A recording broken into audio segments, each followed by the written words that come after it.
Hector Montenegro, Ysleta Independent School District, Texas.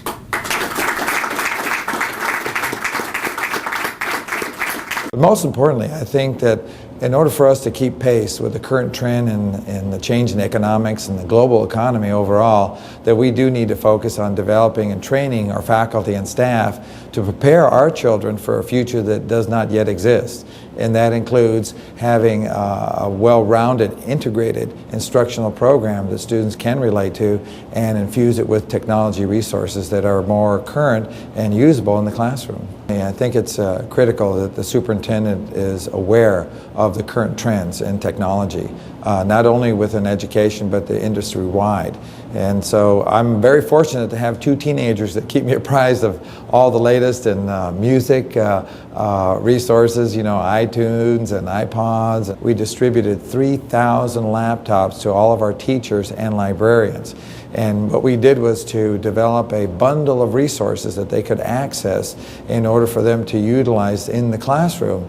And even though this is an age of accountability and teachers complain about teaching to the test, we say no, you have to address the objectives, but there's a tremendous amount of creativity within that range of opportunities. And so training faculty and staff, it's really, really important to create a learning environment that teachers can model for students.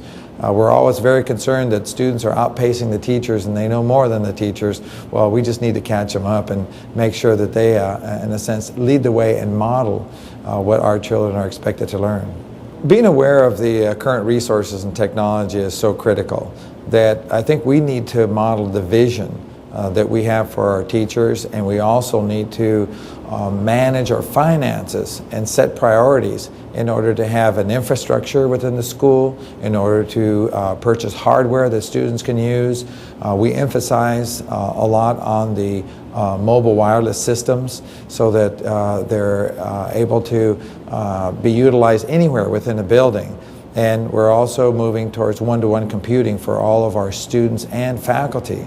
And so it's not about just buying the hardware. And I think we've made that mistake in education, that we have the greatest labs and we have the most current equipment, but making sure that that is utilized in an effective manner.